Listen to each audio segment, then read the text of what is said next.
अजी कैमरा ठीक करे।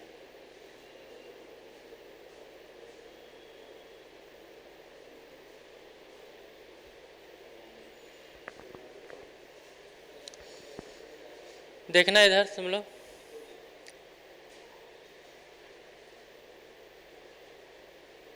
चलो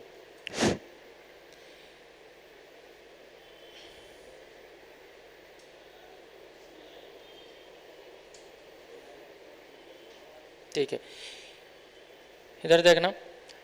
आपका यहाँ पास अगर देखोगे तो हमें कौन कौन सा टॉपिक है वो देख लो।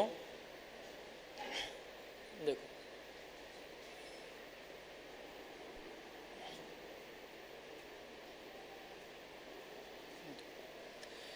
आपका कौन सा ब्रांच हो गया, तो आपका ब्रांच जो देखने को मिलेगा यहाँ पास वो आपका है सिविल। सेमेस्टर कौन सा है? सेमेस्टर 4 है ना तुम लोग का। देखो इसमें आपका अगर देखा जाए तो इसमें हमें जो है वो सब्जेक्ट कौन कौन सा है, तो इसमें आपका कितना है, 5 सब्जेक्ट होंगे।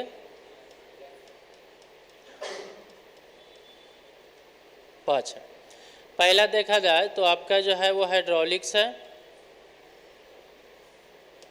दूसरा आपका क्या चीज़ है? एडवांस सर्वे है।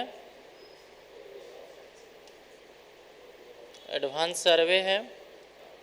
और मेरे पास थ्योरी ऑफ स्ट्रक्चर है। थ्योरी ऑफ स्ट्रक्चर है। तीसरा आपका क्या है? प्लानिंग है। वही ड्राइंग है ना? हाँ, आपका ड्राइंग है। और आपका चौथा जो है वो आपका ट्रांसपोर्टेशन है। ठीक है, ट्रांसपोर्टेशन। आप लोग के तो पता होगा कौन सा सर कौन कौन सा सब्जेक्ट पढ़ा रहे हैं, नहीं पता सबका भी। देखो अगर ए जाएगा तो ए जो आपका हाइड्रोलिक्स है वो तो आप लोग का आकाश सर पढ़ा रहे होंगे, ये पता है। ठीक है, एडवांस सर्वे आपका कौन है? रोशन सर पढ़ा रहे हैं। ठीक है, और यहाँ से थ्योरी ऑफ स्ट्रक्चर तो मेरा है, ये हम पढ़ाएंगे। और ये आपका प्लानिंग एंड ड्राइंग आपका कौन पढ़ाएंगे? तो अमरेश सर पढ़ाएंगे। ठीक है, ट्रांसपोर्टेशन आपका कौन सा है? तो ये आपका अमरेश सर पढ़ाएंगे, सॉरी रविंदर सर। ठीक है, अब देखो ये सारा कितने कितने हैं? 5 सब्जेक्ट हैं।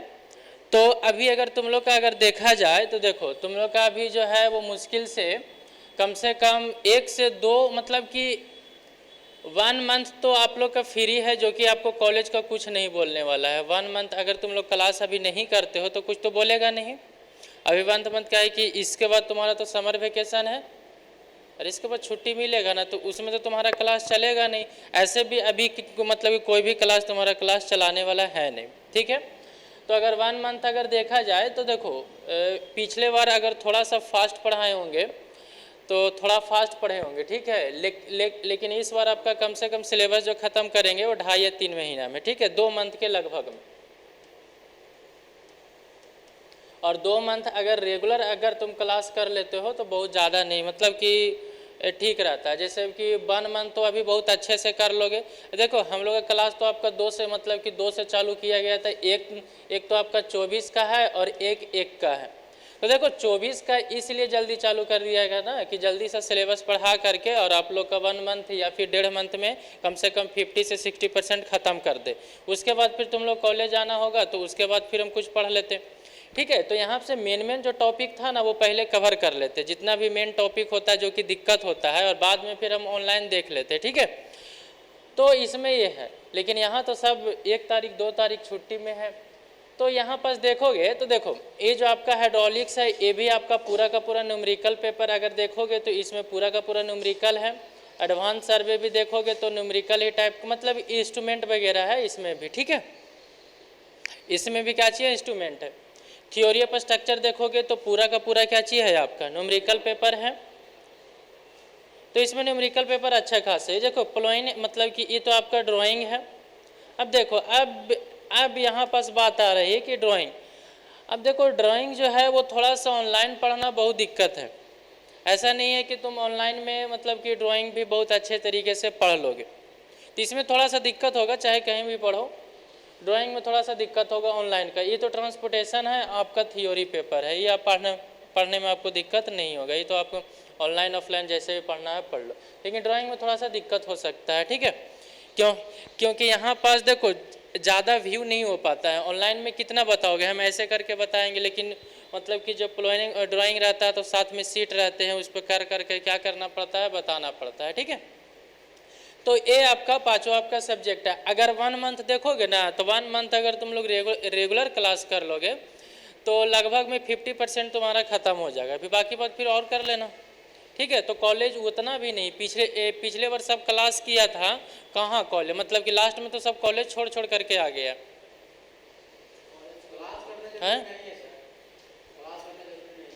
तो पिछले बार तो सब क्लास छोड़ करके चलाया गया था, ठीक है। तो अब यहाँ पास क्या हो गया है ना, देखो ऐसा नहीं है कि उन लोग का ऐसा लगता है कि जैसे ऑनलाइन क्लासेस या फिर जो भी रहे बहुत मतलब उन लोग क्या हो गया ना कि आराम से जाने का टेंशन नहीं रहता है। नहीं तो जाने का टेंशन रहेगा कि हमको सुबह उठना है, एक का भी टेंशन नहीं रहता, तो आराम से ऑनलाइन क्लासेस सुतल कर लेता, ठीक है। तो ये तो आपका पांचों सब्जेक्ट हो गए, 1 2 3 4 5, यहाँ पास 5 सब्जेक्ट होंगे और पांचों आप लोग का कोई इसमें आपका इलेक्टिव पेपर नहीं है। मतलब कि जो एक्स्ट्रा पेपर होते हैं अलग से जो चूज करने वाला पेपर होता है वो तुम लोग का नहीं है। इसके बाद वाला में जाओगे तो आने लगेगा, ठीक है। आपका 5th सेमेस्टर जाओगे, 6th सेमेस्टर जाओगे तो वहाँ पास आने लगेंगे। तो ये आपका पेपर था, कहाँ चला गया, फिर से लाना पड़ेगा हमको। देखो यहाँ पास इतने हैं। अब यहाँ पास देखा जाए तो हाइड्रोलिक्स वाले सर तुमको बता दिए होंगे, अगर तुम लोग क्लास कल किया होगा तो हाइड्रोलिक्स वाले सर बता दिए होंगे उसमें क्या क्या पढ़ना है, ठीक है। तो सर आएंगे हाइड्रोलिक्स वाले, तुम लोग को बता देंगे क्या क्या इसमें टॉपिक पढ़ना है। एडवांस सर्वे का आएंगे तो वो बता देंगे, थियोरी ऑफ स्ट्रक्चर तो हम बताएंगे, प्लानिंग वाला ट्रांसपोर्टेशन वाला वो बता देंगे, ठीक है। तो मेरा जो सब्जेक्ट है इसमें आपका थियोरी ऑफ स्ट्रक्चर है। अब तुम देखा जाए तो थियोरी ऑफ स्ट्रक्चर अगर देखो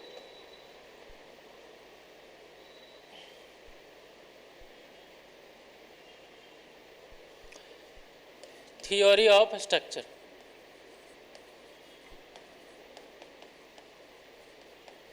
ठीक है। देखो थियोरी ऑफ स्ट्रक्चर को हम लगभग में इसको लगता है 4 बार की क्या पढ़ा दिए हैं, ठीक है।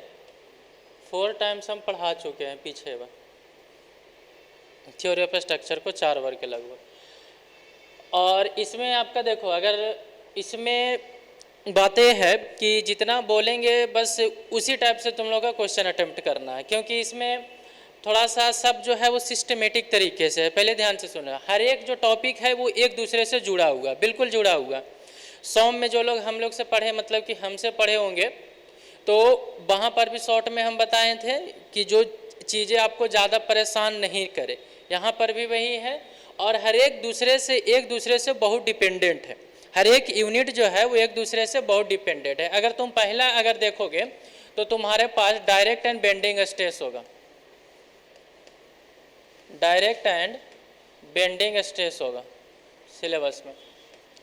दूसरा अगर देखोगे तो स्लोप डिफ्लेक्शन है, क्या है आपका, स्लोप एंड डिफ्लेक्शन है। और तीसरा अगर तुम्हारा देखोगे, तीसरा क्या चाहिए, नहीं तुम लोगों को पता, फिक्स्ड बीम होगा, फिक्स्ड बीम है। चौथा अगर देखोगे तो कंटिन्यूअस बीम है,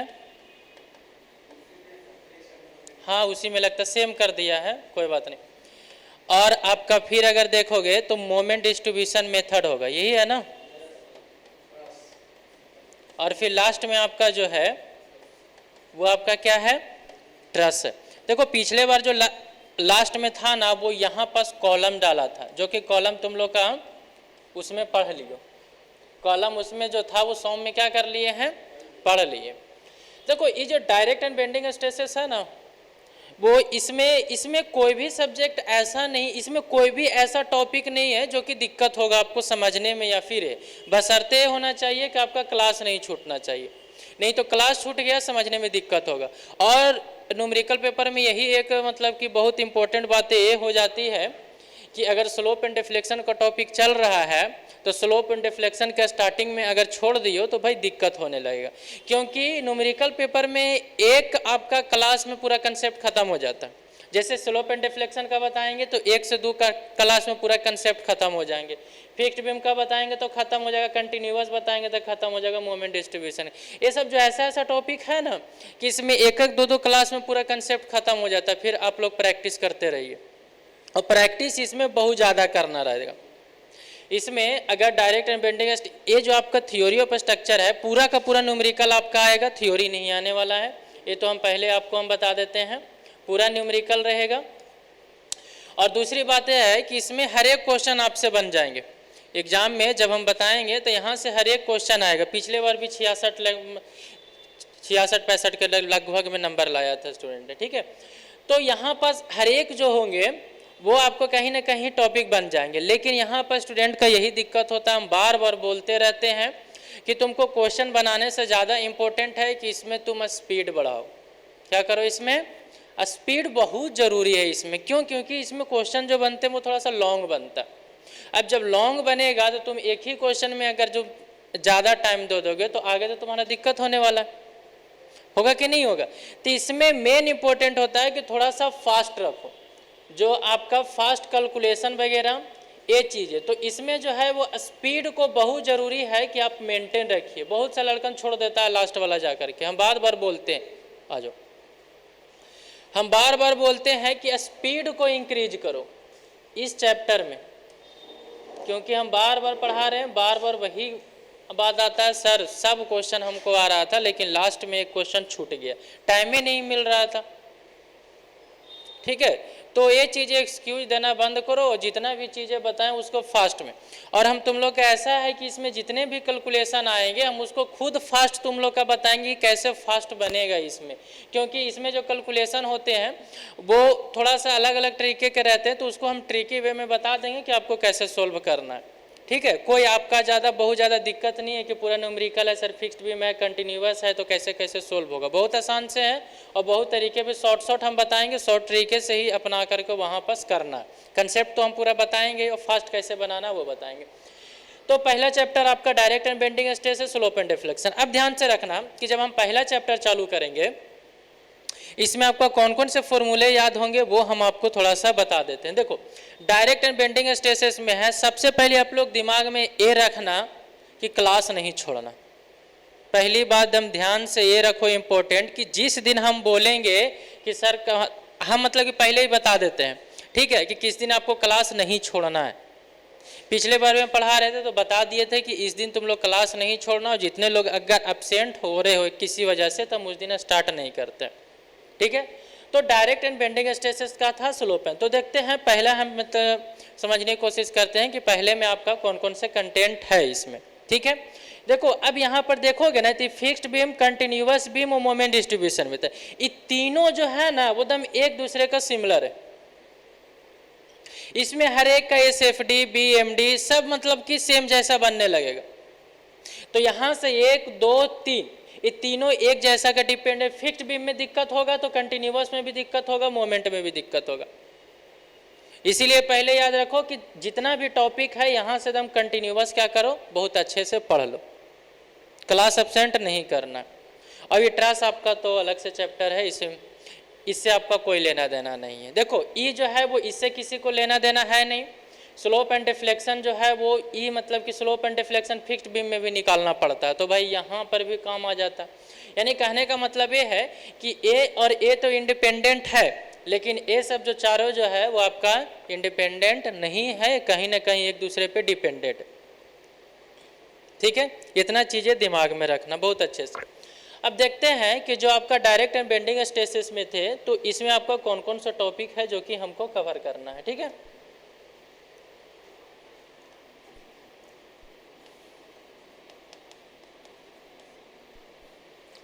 ऑनलाइन में जो देख रहे हैं उसको हम बता दें कि आपका जो है वो 24 तारीख से 24 अप्रैल से आपका क्लास स्टार्ट हो रखा है।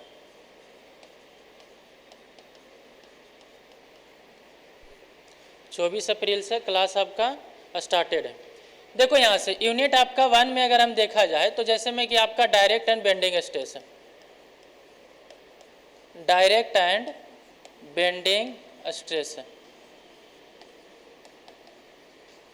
देखो डायरेक्ट एंड बेंडिंग, तुमको नाम से हर एक चीज़ें जो है वो यहाँ पर हम सीखेंगे कि आखिर नाम से ही कैसे हम पता करेंगे। ठीक है, ज़्यादा हमें किसी में एंट्री नहीं लेना है कि बहुत ज़्यादा क्या है नहीं है। देखो डायरेक्ट का मतलब होता है कि कोई चीज़ बिना किधर उधर जाए हुए उस मुकाम पर पहुँच जाना। कहीं पर भी तुमको जाना है, जैसे मान लो कि तुमको अपने घर जाना है, तो तुमको अगर ये बोला जाता है कि तुमको डायरेक्ट जाना है, डायरेक्ट जाने का मतलब क्या है कि तुमको बीच में कहीं रुकना नहीं है। और यही ना होता है कि कोई चीज़ें तुमको डायरेक्ट है, जिस मतलब कि पोजीशन पे जाना है उसके बीच में तुमको इधर उधर कहीं होना नहीं है। सबसे पहले ये बेंडिंग का मतलब होता है कि कोई चीज़ें को बेंड करना। बेंडिंग का मतलब क्या होता है? कोई चीज़ों को बेंड करना। अब तुमको एक चीज़ बताओ कि अगर किसी भी चीज़ को तुम बेंड करना चाह रहे हो, क्या कर रहे हो? किसी चीज़ को क्या करना चाह रहे हो? बेंड करना चाह रहे हो। तो आपको बेंड करने के लिए आपको एक चीज़ की जरूरत पड़ता है, और वो क्या होता है? मोमेंट वगैरह। क्या मोमेंट? विदाउट मोमेंट हम कैसे बेंड करेंगे? मोमेंट आपको पता होगा कि जैसे में कि आपका मान लेते हैं कि ए मेरे पास कोई बॉडी है और यहाँ पास कोई हम इसके अबाउट में हम घुमाना चाहते हैं, तो देखो इसको घुमाओगे तो तुम क्या करोगे भाई? हम पकड़ करके तो ऐसे घुमाएंगे ही ना। तो जब भी अगर कोई भी ऑब्जेक्ट अगर घूमेगा, क्या करेगा? वो घूमेगा। तो घूमने की वजह से तो यहाँ पास कहीं ना कहीं बेंड होने के देखने को मिले। बेंड करेगा तो वो घूमेगा ही। जैसे ये ऑब्जेक्ट है तो इसको अगर मान लेते हैं कि हम बेंड किए, तो बेंड किए तो घुमा के नहीं घुमा, तो ये चीज़ें तो हमारा बेंडिंग स्ट्रेस में आएगा। और डायरेक्ट स्ट्रेस में क्या होता है कि सपोज दैट कि मेरे पास ए मेंबर है, ध्यान से समझना, ए कोई मेंबर है, वर्टिकल मेंबर है, एज फॉर कॉलम वगैरह हम बोल सकते हैं यहाँ पास। ध्यान से, क्या है ये? कॉलम है। अब ये कॉलम में हम क्या करते हैं? मान लेते हैं ऐसे मिडिल में हम, ये आपका सेंट्रोइडल एक्सिस है। क्या है? सेंट्रोइडल, जो कि आपका सेंटर से पास कर रहा है। इसका अगर हम प्लान बनाए, ये मान लेते हैं कि मेरा ये जो है वो आपका कौन सा है? रेक्टेंगुलर शेप का है। कौन सा शेप का है? रेक्टेंगुलर शेप का है। तो अगर ये रेक्टेंगुलर शेप का है तो हम यहाँ पास इसको ऐसे हम ड्रॉ करने की कोशिश कर रहे हैं। इसका क्रॉस सेक्शन देखोगे तो ऊपर का प्लान का कट करके, ठीक है, कंफ्यूज नहीं होना। ये चीज़ें है, ये चीज़ें है, यही तो हमारा सेंट्रोइडल है। सेंटर तो यही होगा ना कि और कुछ होगा? बताओ हमको। अरे बोला करो। तो ये जो है वो आपका सेंटर है। क्या है? ये सेंटर है। अब तुमको यहाँ पर अगर तुम ऐसे सोचो कि कोई भी तुम्हारा बॉडी है, कोई हर एक व्यक्ति यही चाहता है कि इसका जो लोड है वो कहाँ लगे? उस बॉडी के सेंटर पर लगे। क्यों?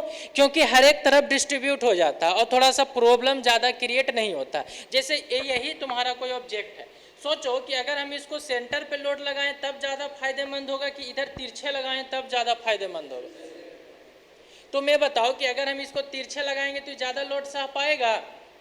यानी कहीं ना कहीं हम सेंटर पे लगाएंगे। तो सेंटर पे लगाएंगे तो लोड हमारा कहीं ना कहीं, लोड कैरिंग कैपेसिटी क्या होता है?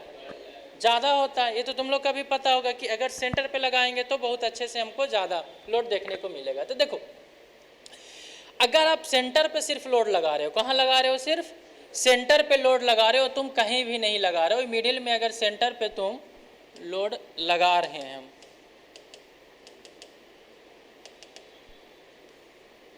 ये मान लेते हैं कि सेंटर पे हम ये P का कोई लोड लगाएं। कहाँ लगाएं? हम सेंटर पे कोई हम P का लोडिंग लगाएं। तो सेंटर पे अगर हम लोड लगाएंगे तो ये जो हमारा, हमको पूछना भी तो यही था कि पीछे से आपका लोड पास जाए। तो यहाँ पर अगर कोई लोड लगाओगे तो तुमको एक चीज़ पता होगा, 100 में पढ़ाए होंगे कि जब कोई लोड लगेगा कोई इस मटेरियल पे, इस मटेरियल पे क्या लग रहा है, कोई लोड लग रहा है, और इसका अगर कुछ एरिया है तो ये कहीं ना कहीं आपको स्ट्रेस डेवलप देगा। स्ट्रेस देता था ना, internal resistance force per unit area ही क्या देता था, स्ट्रेस देता था, कि भुला गए हो नहीं ना। तो ये जो आपका इंटरनल रेजिस्टेंस फोर्स क्या होता है, कि जो आपका एक्सटर्नल जो लोड लगा है उसी के बराबर होता है, और कुछ भी नहीं होगा। जितना हम बाहर से लोड लगाएं वही आपका क्या देगा, रेजिस्टेंस देगा। अगर उसके पास कैपेसिटी है तो, और नहीं कैपेसिटी है तो थोड़ी रेजिस्टेंस देगा। तो H4 कि जितना हम लोड लगाएं बाहर से P लोड, उतना कहीं ना कहीं रेजिस्टेंस देगा। कब देगा, जब वो मटेरियल अच्छा होगा तब। ऐसा थोड़ी है कि हम इस पर 100 किलो न्यूटन का लोड दे दिए और पता चला कि मटेरियल सही नहीं पा रहा है, तो वहाँ पर स्ट्रेस बोलोगे कि 100 किलो न्यूटन का आ गया, नहीं आएगा। जब उसके पास प्रॉपर्टी ही नहीं है, खुद रजिस्ट करने की प्रॉपर्टी नहीं, तो कहाँ से आ जाएगा। तो हम अभी ये समझ रहे हैं कि जितना लोड दे रहे हैं वो क्या कर ले रहा है, सह ले रहा है। तो यहाँ पर डायरेक्ट स्ट्रेस जो हो जाएंगे वो P/A होगा। यही जो स्ट्रेस होगा वो कौन सा स्ट्रेस कहलाएगा, डायरेक्ट स्ट्रेस कहलाएगा। ध्यान से सुनना। और इसको हम सिग्मा नोट से रिप्रेजेंट करते हैं, जो कि P/A होता है। यानी कि अगर कोई बॉडी को सेंटर पे लोड लगाते हो, कहाँ लगाते हो बॉडी को, गुड मॉर्निंग, क्या हुआ, अरे मोटाएगा, कैसा ही रहेगा, और पतला होगी। तो कॉलेज गए थे तो क्या हुआ, कॉलेज वाला खा गया, कहाँ, हॉस्टल में बढ़िया मिलता है, कोई बात नहीं, मिलता है तो समझो यहाँ से डायरेक्ट स्ट्रेस होता है P/A। यानी कि अगर आपको सेंटर पे लोड लगे, कहाँ लगे, सेंटर पे। आप पहले भी सॉम में भी पढ़ रहे होंगे कि कोई एक बार है, इस बार पे अगर कोई ऐसे मिडिल से आपका कोई लोड लग रहा है P, यहाँ पर इधर से आपका 3P, और यहाँ पर ये फिक्स है। तो ये सब क्या था, सेंटर पे ही तो लोड था। कहाँ था, सेंटर पे लोड था, यहाँ पर कोई अलग चीजें नहीं है। तो अगर कोई सेंटर पे लोड लगाते हैं और उसका अगर हमको P, जैसे में कि जो बाहर से हम P दे रहे हैं, और ये पूरा का एरिया अगर हम डिवाइड कर देंगे, तो ये जो स्ट्रेस देगा वो कौन सा स्ट्रेस देगा, डायरेक्ट स्ट्रेस देगा। कौन सा स्ट्रेस देगा, डायरेक्ट स्ट्रेस। तो आपको डायरेक्ट स्ट्रेस समझ में आ गया। ये डायरेक्ट स्ट्रेस क्या होता है, भुलाओगे नहीं ना, डायरेक्ट स्ट्रेस। और डायरेक्ट स्ट्रेस का फॉर्मूला क्या होगा, P/A। डायरेक्ट स्ट्रेस का फॉर्मूला क्या होगा, P/A। तो यहाँ से आपको ये टॉपिक हमको समझ में आ गया कि डायरेक्ट स्ट्रेस क्या है। अब दूसरा टॉपिक हम समझते हैं बेंडिंग स्ट्रेस। दूसरा टॉपिक कौन सा स्ट्रेस हम समझते हैं, बेंडिंग स्ट्रेस। तो बेंडिंग स्ट्रेस भी समझ जाएंगे, कौन सा बहुत बड़ी दिक्कत है। देखो, नहीं समझ में आएगा तो बोल देना। सेंटर पर जो लोड लगता है उसको डायरेक्ट लोड कहते हैं। हाँ बिल्कुल, सेंटर पे जो लोड लगेगा उसको डायरेक्ट लोड, डायरेक्ट स्ट्रेस, ये सब सेंट्रोइडल लोड, ठीक है। हाँ अच्छा, तू किसका नोट चुरा लिया है,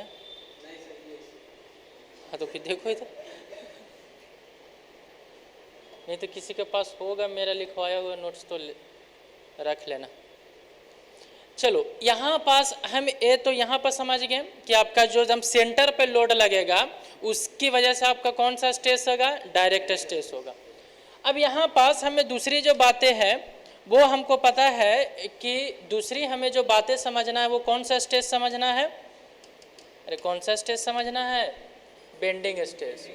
कौन सा स्ट्रेस समझना है, बेंडिंग स्ट्रेस। ये टॉपिक बहुत आसान है, बशर्ते है कि ध्यान से सुनो। तो ये बेंडिंग में क्या होगा कि ये बॉडी कहीं ना कहीं बेंड करेगा, और बेंड करने के लिए हम आपको तुमको बताए होंगे कि इसमें कहीं ना कहीं मोमेंट वगैरह आएंगे। और ये बेंडिंग स्ट्रेस का हम एक तुमको फ्लेक्चरल फॉर्मूला पहले लिखवाए हैं, अगर याद नहीं हो ना तो आज के बाद रट्टा मारना। फ्लेक्चरल फॉर्मूला क्या है, ये फ्लेक्चरल फॉर्मूला। फ्लेक्चरल फॉर्मूला क्या होता है कि M/I is equal to sigma B/Y is equal to E/R। यहाँ बहुत यूज होगा, ठीक है। अब यहाँ से हमें क्या निकालना फॉर्मूला में, बेंडिंग स्ट्रेस निकालना है, कुछ भी नहीं, पीछे का जितनी बातें हैं वो इसमें दोहराया जाएगा, थोड़ा सा दिमाग लगाते जाना, सीखते जाओगे, ठीक है।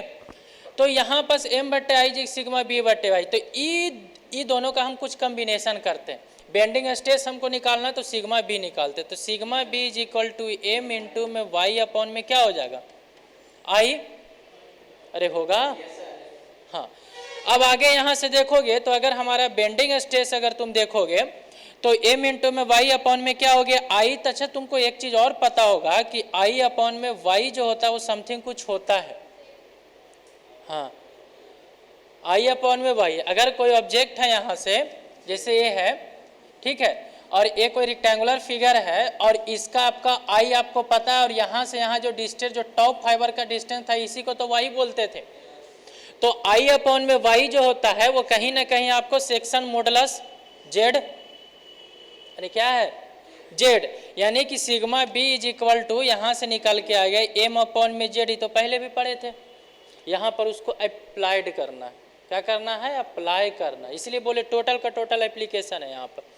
तो यहाँ पे देखो बेंडिंग स्ट्रेस दो हो सकते हैं, अगर तुम इसको तुम बेंड करवाओगे, ऐसे मान लेते सपोज दैट कि ये बेंड कर गया, सर्कुलर था बेंड कर गया, तो यहाँ पर क्या होगा आपका कंप्रेशन होगा कि नहीं होगा, और तुम सोच करके बताओ हमको।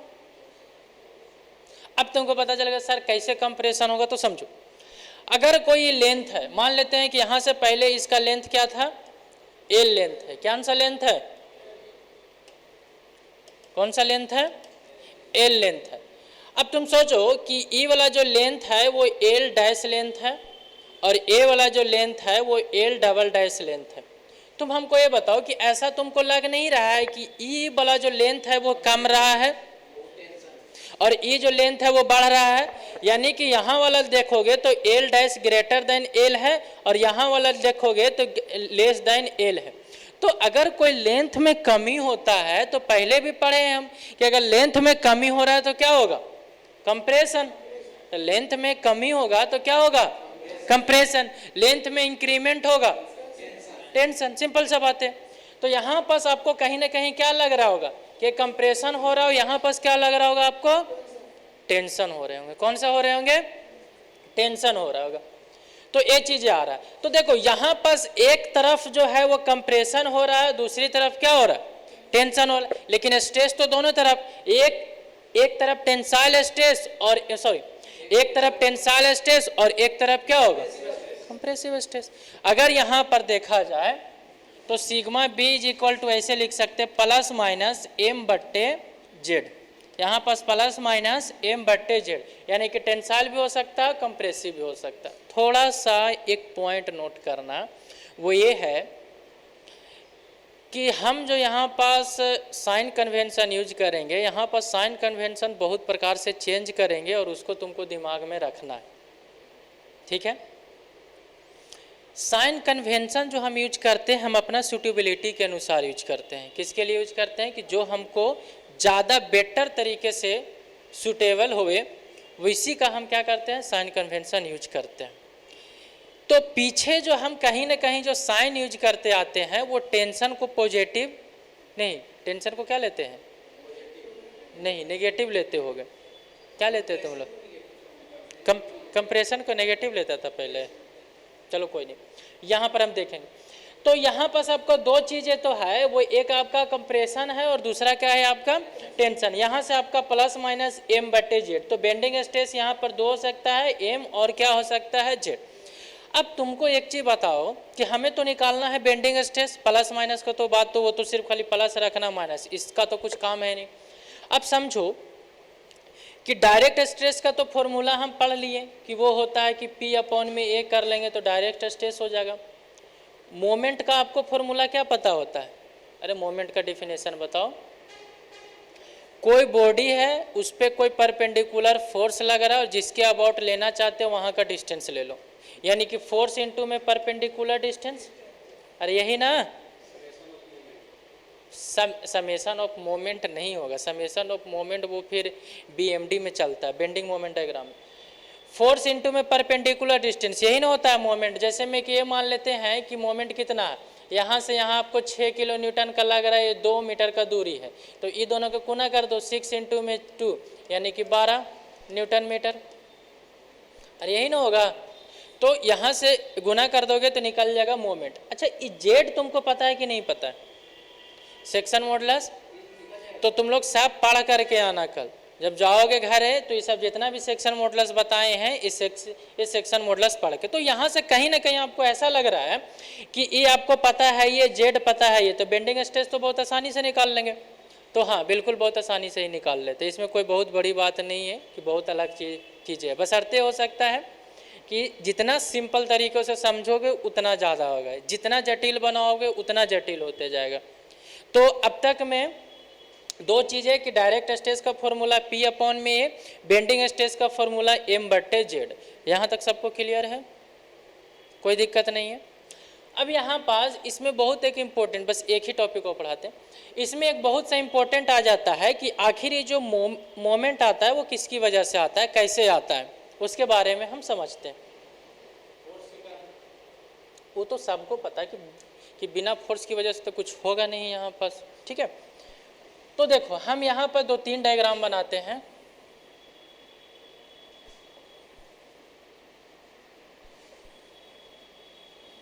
देखो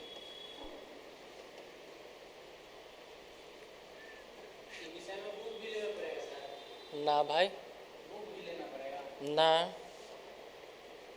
जितना हम बताएंगे उतना कर लेना। और तुम सोम का बुक लिए हुए है? सोम के बुक में ही टॉस था। चलो देखो हम आपको 3 प्रकार से इसमें हम लोड लगा रहे हैं।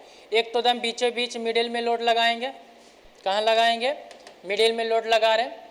एक थोड़ा सा दूर लगा रहे हैं और एक थोड़ा सा ज़्यादा दूर लगा रहे हैं, ध्यान से समझना। कौन सा दूर लगा रहे हैं, थोड़ा सा दूर लगा रहे हैं। 3 लोड हमारे पास लगा हुआ है। आपको कौन सा इसमें लोड लग रहा है कि ज़्यादा स्ट्रक्चर को बर्बाद करने की कोशिश करेगा, कौन सा लोड? इसमें हम एक पहला फिगर बना दिए हैं, एक आपका दूसरा फिगर बना दिए हैं और एक आपका कौन सा फिगर बना दिए हैं हम, तीसरा फिगर बना दिए। 3 प्रकार से फिगर है, पहला दूसरा तीसरा। तो यहाँ पर देखो तुमको ऐसा लग रहा होगा कि ये जो है वो आपका बिल्कुल दम सेंटर पे है। कहाँ पे है? बिल्कुल सेंटर पे है। कहाँ है? दम सेंटर पे है। यहाँ पर देखोगे तो थोड़ा सा दूर है। तो जब ध्यान से समझना, अगर सेंटर से कोई दूरी पे जाते हैं ना, सेंटर से क्या होता है, जब कोई दूरी पे जाते हैं, कोई डिस्टेंस पे जाते हैं, तो उस डिस्टेंस को हम बोलते हैं इसेंट्रिसिटी। हाँ, तो यहाँ पर देखना, यहाँ पर अगर तुम देखोगे तो अगर आपका मिडिल पे लोड है, कहाँ पे लोड लगा हुआ है? मिडिल पे, तब तो आपका यहाँ से कोई मतलब कि डिस्टेंस हुआ नहीं। अब यहाँ से थोड़ा सा घसकोगे, क्या करोगे? यहाँ से घसकोगे। तो जब तुम घसकोगे इधर तो तुम सेंटर से दूर जा रहे हो। सेंटर से क्या कर रहे हो? दूर जा रहे हो। तो वो जो दूरी होता है, डिस्टेंस होता है, उसी को क्या बोलते हैं? इसेंट्रिसिटी। और वही को हम डोनेट करते हैं ई से। किससे डोनेट करते हैं? ई से। यहाँ पर भी देखना, यहाँ पर भी दूरी हम कुछ ज़्यादा गए हुए हैं, यहाँ पर भी ई है, इसको क्या बोलेंगे? ई। तुम जितना दूर जाओगे स्ट्रक्चर उतना ज़्यादा बेंड करेगा, ध्यान से समझना। जितना दूर जाओगे उतना ज़्यादा स्ट्रक्चर क्या करेगा? बेंड करेगा। और नहीं विश्वास है तो घर पे जाना और थोड़ा सा किसी चीज़ को मोड़ना, एक बहुत नज़दीक से मोड़ना, एक बहुत दूर से मोड़ना, खुद ब खुद पता चलेगा कि इसमें ज़्यादा आपका बेंड हो रहा है। तो जितना ज़्यादा दूर जाओगे उतना स्ट्रक्चर बर्बाद होगा, जितना ज़्यादा स्ट्रक्चर बर्बाद होगा उतना ज़्यादा बेंडिंग स्ट्रेस आएंगे। आप बोलोगे सर बेंडिंग स्ट्रेस कैसे ज़्यादा आ गया? तो देखो sigma B is equal to plus minus M/Z। अगर तुम दूर जाओगे तो ई बढ़ेगा, और जब ई बढ़ेगा तो मोमेंट इज इक्वल टू होता है P इंटू में ई। तो ई जब बढ़ेगा तो मोमेंट भी तो बढ़ेगा, और जब मोमेंट बढ़ेगा तो डायरेक्टली मोमेंट जब बढ़ रहा है तो बेंडिंग स्ट्रेस भी बढ़ेगा कि नहीं बढ़ेगा? तो ये चीज़ें समझो पहले ऐसे कि जितना दूर जाएंगे सेंटर से उतना ज़्यादा स्ट्रक्चर क्या होंगे? बर्बाद होंगे, और बेंडिंग स्ट्रेस कहीं ना कहीं स्ट्रक्चर पे क्या आएगा? ज़्यादा आएगा। तो ध्यान से सुनो, यहाँ पर तो हमारा डिस्टेंस आपका एक ई डिस्टेंस है, एक वो डिस्टेंस है। अब यहाँ से हमें जो है वो कुछ नहीं करना रहता है। आपका फॉर्मूला में आपको पता है कि यहाँ से M/Z होगा, क्या होगा? M/Z। मोमेंट आपको पता चल जाएगा, Z आपको पता चल जाएगा। अब समझना कि यहाँ से अगर आपको इसमें, अगर हम इसमें ये बोले, आपको ध्यान से समझिएगा, अब यहाँ अगर हम यहाँ पर से ये बोले कि पहला फिगर को छोड़ करके दूसरा और तीसरा दोनों में दोनों हो रहे हैं, डायरेक्ट स्ट्रेस भी हो रहा है, बेंडिंग स्ट्रेस भी हो रहा है, तब क्या कहोगे? बोलोगे सर कि डायरेक्ट स्ट्रेस तो सेंटर की वजह से होता है, ये बोलोगे ना, लेकिन यहाँ पर सेंटर पे तो लोड है नहीं, तो फिर डायरेक्ट स्ट्रेस कैसे हो गया?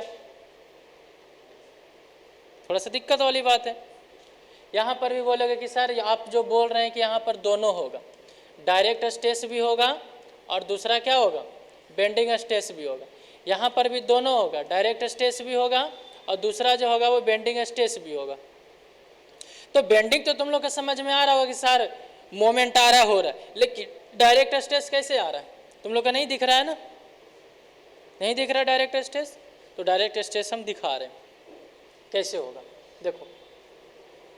सिर्फ डायरेक्ट स्ट्रेस को ही देखना है अभी, और किसी चीज़ को नहीं, कोई उतारना नहीं, लिखवा देंगे।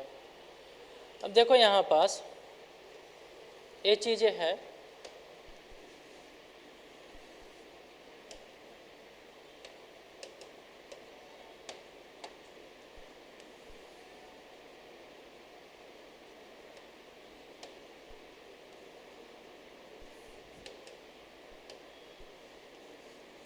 ये।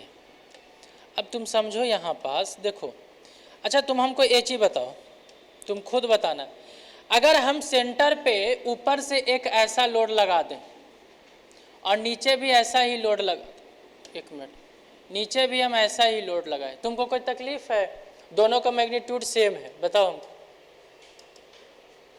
ये जो P है और ये जो P है, यहाँ पर तीनों P बराबर है, तो सेंटर पे अगर ऊपर से भी लोड लगाएं नीचे से भी लोड लगाएं तो आपको कोई तकलीफ है इसमें? नहीं ना। अच्छा तुम ये चीज़ बताओ कि अगर कोई हम बॉडी है तुम्हारा, ऐसे है, ऐसे है, एक ऊपर से लोड लगा रहे हो और एक नीचे से ऐसे लोड लगा रहे हो, बताओ इसके साथ क्या होगा? पढ़े होगे ना, बताओ घूम जाएगा कि नहीं घूम जाएगा, बताओ। यानी जब यहाँ पर घूमता है दो चीज़ें, एक ऐसे जब घूमने लगता है और टू इक्वल एंड अपोजिट जब फोर्सेस लगता है, तो इसको तुम लोग पढ़े होगे कि उसको कपल वगैरह कुछ बोलते हैं। और एक कपल वगैरह का यूज कहाँ होता है? नल वगैरह खोलना है कि जहाँ पर ये चीज़ करना है, ठीक है, कुछ भी खोलना रहे तो वहाँ पर दो इक्वल एंड अपोजिट फोर्सेस लगाते हैं, तो कपल। कपल में होता क्या है यार? कपल में होता क्या है बताओ? कपल की वजह से ही तो तुम मतलब कि नल खोल पाते हो। और वो कपल करता क्या चीज़ है? तुम्हारा वो टैप को घुमाने का ही तो काम करता है। क्या करता है? घुमाने का काम करता है, सिंपल सा बात है।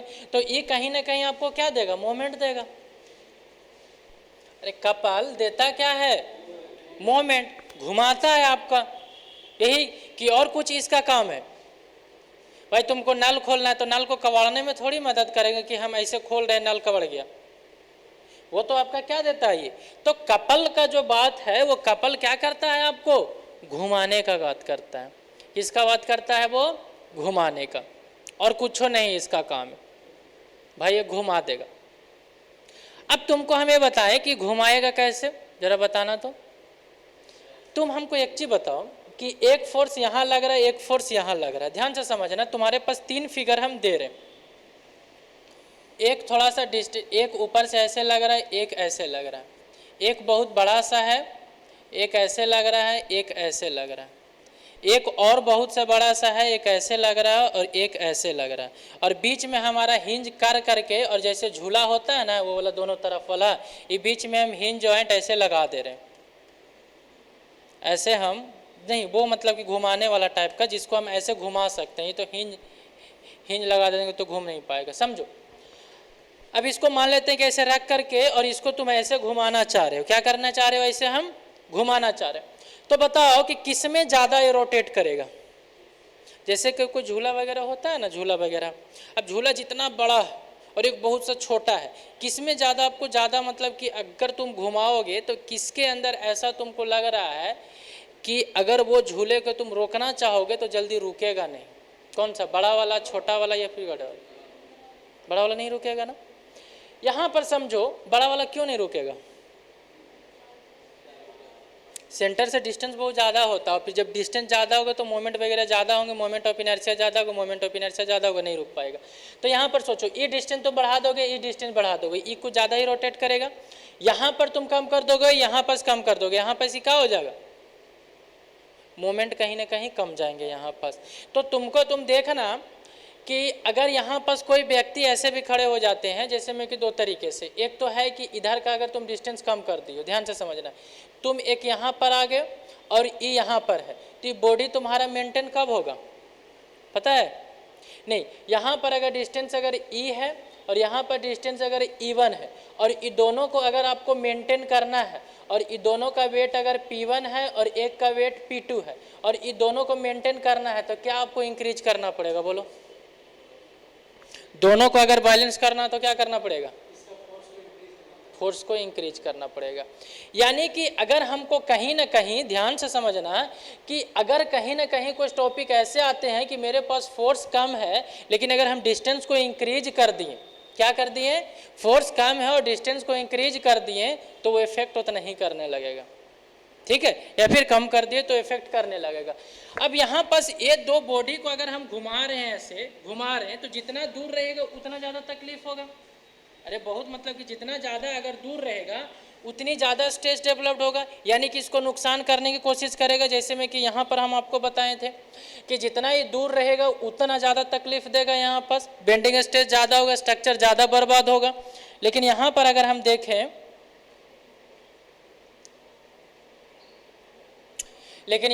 देखें, तो अगर ये डिस्टेंस अगर हमारा यहाँ से ई तो हमारा डिस्टेंस जो है वो ई है, क्या है ये, ई है।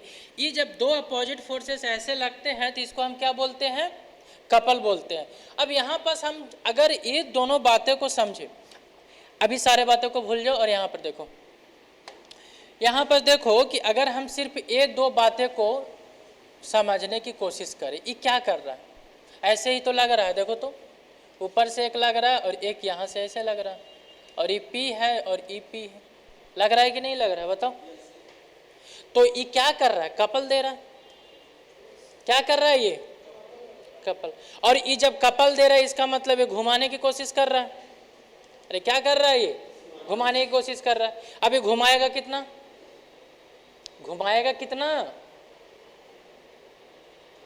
ये बॉडी को कितना घुमाएगा, मोमेंट देख लो, ई दोनों के बीच में डिस्टेंस कितना है, ई, तो मोमेंट आपका क्या कर लीजिए, चाहे इसके अबाउट देख लीजिए चाहे इसके अबाउट, तो देखना तो है हम कम कुछ सेंटर के अबाउट, किसके अबाउट देखना है, सेंटर के अबाउट, तो पी इंटू में क्या कर दोगे,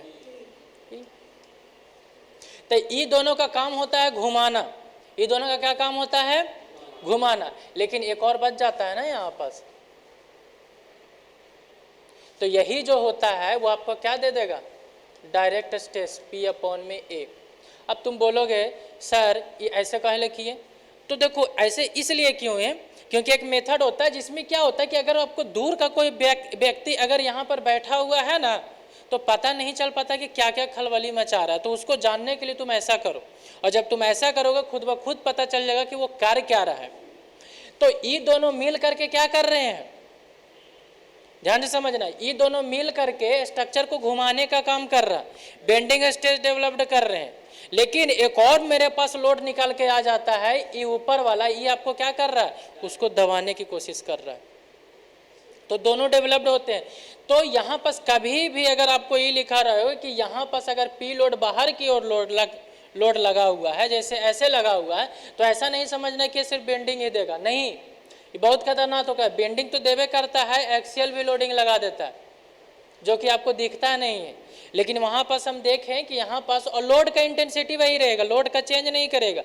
तो आपको यहाँ से क्वेश्चन ये आ जाता है ऑब्जेक्टिव में, ध्यान रखना, ऑब्जेक्टिव में पता है क्या क्वेश्चन आता है कि जब कोई एसेंट्रिक लोड रहेगा तो बताइए हमको कि डायरेक्ट स्ट्रेस आएगा कि बेंडिंग स्ट्रेस आएगा कि दोनों आएगा। तो यहाँ से पता चल रहा है कि दोनों आएगा। क्यों? क्योंकि हम इसको छुपा वाला बातों को देखें तो हमको ये पता चला कि यहाँ से दो गो ऐसे थे जो कि घुमाने की कोशिश कर रहा था, लेकिन एक लोड और ऊपर मेरा बच गया था, जो कि आपको क्या दे रहा है, डायरेक्ट स्ट्रेसेस दे रहा है। ऐसे भी लोड आ जाता है डायरेक्ट। ऐसे क्वेश्चन कि अगर एसेंट्रिक लोडिंग है, ठीक है, एसेंट्रिक लोडिंग है, तब क्या होगा, डायरेक्ट स्ट्रेस होंगे, बेंडिंग स्ट्रेस होगा, दोनों होगा, या फिर नन ऑफ दीज, तो दोनों होंगे। तो ये चीजें यहाँ पर है। अगर कोई एक्सियली लोडिंग रहेगा तब क्या होंगे, डायरेक्ट स्ट्रेस होगा, बेंडिंग स्ट्रेस होगा, कि दोनों होगा, सिर्फ डायरेक्ट स्ट्रेस होंगे, वहां पर कोई भी आपका कुछ नहीं रहेगा। तो ये ऑब्जेक्टिव जरूर आता है, ठीक है। तो ये चीजें यहाँ से हम समझे, यहाँ से कौन कौन से टॉपिक हम समझे एक बार रिकॉल करते हैं, और उसके बाद फिर बताना कौन सा टॉपिक नहीं समझ में आया। देखो अब तक में हम समझे कि डायरेक्ट स्ट्रेस का जो फॉर्मूला होता है वो होता है P/A। कोई दिक्कत यहाँ से, डायरेक्ट स्ट्रेस का फॉर्मूला P/A, कोई दिक्कत नहीं। दूसरा हम ये पढ़ें कि जो बेंडिंग स्ट्रेस होता है वो +/M/Z होता है, कोई तकलीफ नहीं। अगर कोई बॉडी अगर यहाँ पास ऐसे लोड लगा हुआ है, अगर ई तो हमारा एक्सियली लगा हुआ है, और ई जो हमारा लगा हुआ है वो एसेंट्रिक लगा हुआ है, और ई क्या हो गया आपका, ई हो गया, क्या हो गया, ये ई हो गया। तो यहाँ पर जो मोमेंट निकल करके आता है वो होता है P/E, और डायरेक्ट स्ट्रेस भी आता है। तो डायरेक्ट स्ट्रेस कौन सा आता है, यही वाला आपका P जो है, और एरिया से क्या कर दो, डिवाइड कर दो। ध्यान रखना कि जब एसेंट्रिक लोड होगा, ये जो P को बोलते हैं एसेंट्रिक लोड, तो ये लोड की वजह से आपका दोनों आ जाता है, डायरेक्ट भी आता है और क्या आता है, बेंडिंग भी आता है। डायरेक्ट भी आते हैं और क्या आता है, बेंडिंग भी आता है। इस चीज़ को थोड़ा सा ध्यान रखना। इसकी वजह से सिर्फ और सिर्फ क्या आएंगे आपका, तो डायरेक्ट स्ट्रेस जो कि आपका P/A आएगा। चलिए अब यहाँ से मोमेंट आपको बता दिए कि फोर्स इनटू में क्या होता है आपका, परपेंडिकुलर डिस्टेंस होता है। एसेंट्रिसिटी क्या होता है, तो distance between the centroidal axis और जहाँ का आपका लोड लगाए हुए हैं वो हमारा हो जाता है एसेंट्रिक। जो अगर सेंटर से अगर जो दूर आप लोड लगा रहे हो उसको बोलते हैं सेंट्रिक लोड। सेंटर से आप दूर जो लोड लगा रहे हो उसको कौन सा लोड बोलते हैं, एसेंट्रिक लोड। और फिर यहाँ से आपका ये सारे चीज़ें आपका यहाँ से हम देख लिए, इतना चीज़ें हम अब तक में देखे हैं। मोमेंट आपको निकालने आ गया। अभी जेड हमको बताना कि कौन कौन याद किया है, और आई मोमेंट ऑफ इनर्शिया बताओ। रेक्टेंगुलर रहेगा तो क्या होगा, अगर एक्स एक्सिस का अबाउट तो BD³/12, वाई एक्सिस का अबाउट तो DB³/12। एक का होता है BD²/6, तो एक का DB²/6। अरे सेक्शन मॉडुलस यही होता है ना। सर्कुलर का याद कर लेना, π/64 D⁴, तुम लोग घर से पढ़ करके आना, और π/32 D⁴, नहीं याद है, याद है, चलो ठीक है, बस यही चीज़ें था। और फिर हम इसका अप्लाई करेंगे कि हॉलो रेक्टेंगुलर सेक्शन का कैसे होगा, ये सब क्या होंगे, तो ये चीज़ें हम देखेंगे आगे, ठीक है। बस अब तक क्लास नहीं छोड़िएगा, कल हम आएंगे तो इसका 1 बाय 1 लिखवा देंगे, ठीक है, और बाकी बात फिर समझ लेना। चलो ठीक है, आप लोग क्लास फिर से बता दें कि आपका क्लास जो है वो 24 तारीख से, आपका 24 अप्रैल से आपका क्लास स्टार्ट है। अरे वो आगे पढ़ना है भाई, अभी बहुत आगे पढ़ना है, अभी तो पता नहीं चलेगा, बता देंगे तो, इसलिए